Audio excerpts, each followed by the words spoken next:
Morning dears. बात करते हैं आज गोल्ड के पोजीशन की। पहले हम अपनी कल की एनालाइज देख लेते हैं।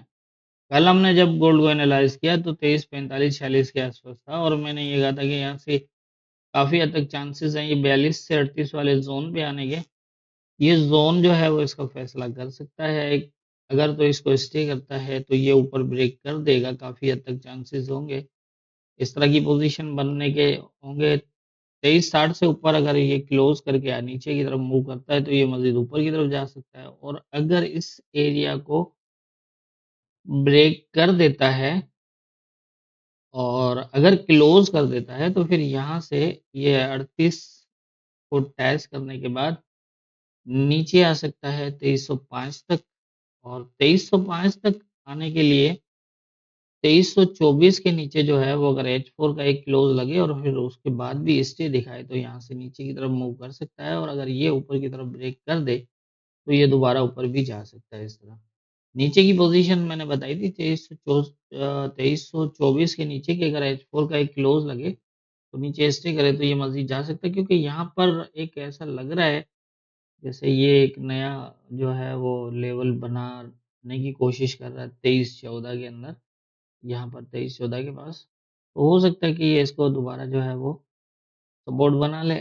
और सेकंड जो था हमारा कि यहाँ से अगर ये नीचे आता है और 2332 को टैच करता है लेकिन क्लोज ना करे और ये ऊपर ले जाकर अगर क्लोज रखे अपना, तो फिर ये दोबारा यहाँ से ऊपर का भी चांस बना सकता है। लेकिन अगर 2338 के नीचे अगर H4 का क्लोज हो जाता है तो फिर काफ़ी चांसेस होंगे कि 2324 तक आ जाए, और 24 के नीचे जैसे मैंने बताया कि वो जो है वो होल्ड करे तो फिर नीचे की मूव बना सकता है, पोजीशन बना सकता है। तो आप देखें किस तरह की मूवमेंट हुई है।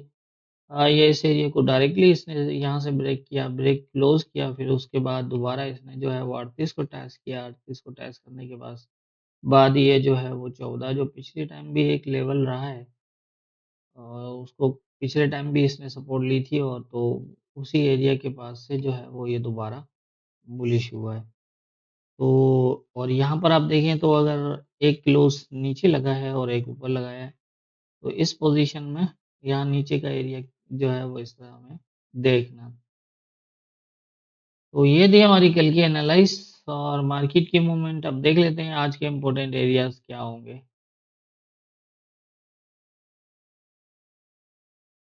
आज के इम्पोर्टेंट एरियाज के हवाले से अगर हम बात करें तो यहाँ पर पोजीशन कुछ इस तरह नज़र आ रही है कि ये यहाँ पर 31 का एक एरिया है, लेकिन ये छोटे टाइम फ्रेम में तो उसको शेडो ब्रेक करके आया हुआ है। अब यहाँ पर ये इस जोन के अंदर जो है वो मार्केट स्टे कर रही है, और नीचे की तरफ जो है वो ये एक नया जो है वो एरिया बनाता हुआ दिख रहा है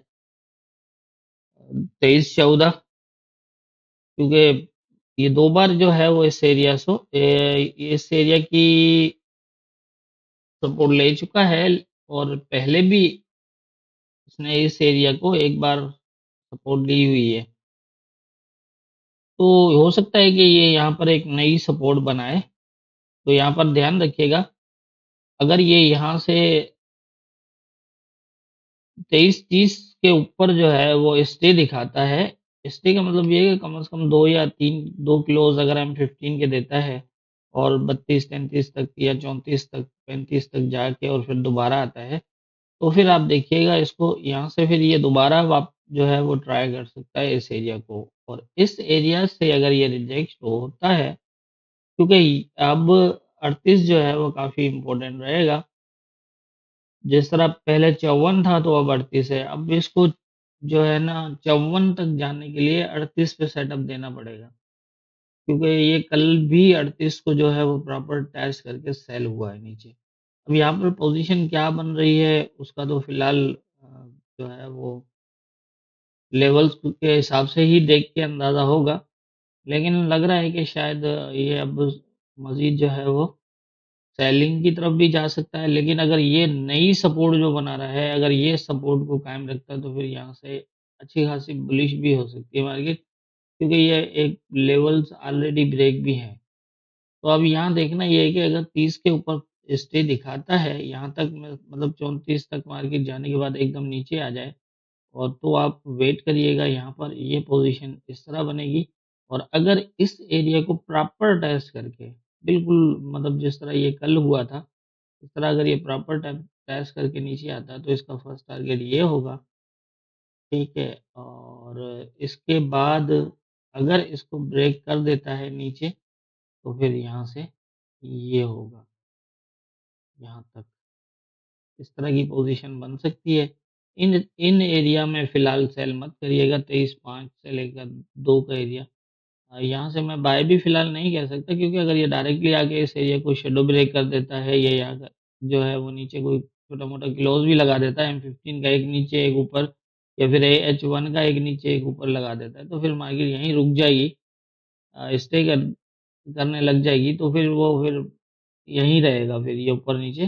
फिर यहाँ से दोबारा एक नए सेटअप के साथ ये मस्जिद या तो फिर सेल कर सकता है या फिर बाय कर सकता है, वो फिर बाद की बात होगी। क्योंकि ये एक मेजर एरिया है 2305 का, यहाँ से मार्केट जो है वो नीचे एकदम जा तो सकती है, लेकिन दोबारा वापस जो है वो यहाँ पर आ जाएगी। तो इस तरह की पोजीशन बन सकती है 2305 वाले इस एरिया पे। बाकी ऊपर का मैंने बता दिया आपको, यही सिचुएशन है। और अगर ये इस एरिया को ब्रेक कर देता है, 2338 वाला जो ये ज़ोन है, इसको अगर ये ब्रेक कर देता है, शैडो ब्रेक भी करता है, और M15 का क्लोज़ अगर 2338 से ऊपर लग जाता है कोई भी, तो फिर आप वेट करिएगा, ये यहाँ तक ये दोबारा इस एरिया को टेस्ट करेगा, 28-30 वाले को, 27-30 वाले को, और यहाँ से फिर ये दोबारा इस तरह ऊपर जा सकता है। और ऊपर जो है 54 से ऊपर तो फिलहाल बाइंग बिल्कुल भी, ये जब कल जिस तरह इसने इस एरिया को टेस्ट किया है, तो अब तो ऊपर बाइंग होल्ड करना मेरे ख्याल में तो। हाँ, ये है कि अगर ये डायरेक्टली कोई फास्ट ब्रेक करता है तो अलग बात है, अदरवाइज तो कोई बाइंग होल्ड नहीं कर सकते हम वहाँ पर। तो इस तरह की पोजीशन बन सकती है। अब इम्पोर्टेंट यही है कि ये 23-38 से जो है वो 45 तक का जो एरिया है, ये क्या जो है वो पोजीशन देता है। 45 से ऊपर अगर निकलता है, H4 का भी क्लोज़ करने की कोशिश कर देता है अगर ये यहाँ पर, तो फिर एक अच्छा चांस बन सकता है, क्योंकि ये दोबारा फिर आएगा 30 तक, और 30 के बाद जो है स्टे देखिएगा 30 का, और 30 से जो है फिर 54 तक की एक अच्छी पोज़ीशन मिल सकती है। ये इस सूरत में मिल सकती है जिस सूरत में 45 से ऊपर H4 का क्लोज़ लगे। लेकिन अगर ये 45 से ऊपर शैडो तक भी निकाल के आता है, तो फिर ये इस एरिया को स्टे कर सकता है, लेकिन थोड़ा बहुत नीचे भी जा सकता है। तकरीबन 25 तक जो है ना, वो 25 भी हो सकता है फिर नीचे टेस्ट करे, क्योंकि ये इस एरिया पे डिपेंडेंट है। अगर इसको ब्रेक क्लोज़ करे, तो फिर इस तरह की पोज़ीशन बना सकता है, अगर ब्रेक ना करे, तो फिर जो है वो अ ब्रेक क्लोज़ अगर ये H4 में ना कर पाए, तो फिर यहाँ से 25 तक भी आके ऊपर जा सकता है। अब ये यहाँ पर मैं ये क्यों कह रहा हूँ, ये इसलिए कह रहा हूँ कि पहले तो ये लोअर लो की पोज़ीशन में आ रहा था, लेकिन अभी जो है ना इसने ये आप देख रहे हैं यहाँ पर, तो यहाँ पर जो है वो लोअर लो फिलहाल इसने नहीं बनाया, और ये 3 बुलिश क्लोज़ H4 में दिखा रहा है। 2 कर चुका है, तीसरा चल रहा है। अब ये तीसरा होता है या नहीं होता, ये तो फिर जब क्लोज़ होगा तो पता चलेगा, लेकिन 2 क्लोज़ ज़रूर कर चुका है। तो ये थोड़ा-सा इंडिकेट कर रहा है यहाँ पर, और तो इसमें दोनों चांस हो बन सकते हैं इस एरिया से, लेकिन ऊपर किस तरह जा सकता है और नीचे किस तरह जा सकता है। ये 38 के नीचे-नीचे रहा और यहाँ से रिजेक्ट रहा, तो फिर तो नीचे जाएगा, और अगर ये 38 को ब्रेक कर देता है 45 तक जाके, या फिर यहाँ पर कोई पोजीशन बना के 38 से ऊपर अगर ये H4 का भी क्लोज़ करके फिर नीचे आ जाता है, तो भी ये यहाँ से ऊपर की पोजीशन बना सकता है 25 से फिर 27 तक या 30-29 तक। इस एरिया से जो है वो फिर ऊपर की पोजीशन भी बना सकता है। तो यहाँ पर जो है वो इम्पोर्टेंट अब यही रहेगा कि 38 के एरिया को मार्केट जो है वो क्या रिएक्ट करती है। तो मेरे ख्याल से आज के इम्पोर्टेंट एरियाज़ जो है वो यही हैं। बाकी होना क्या है ये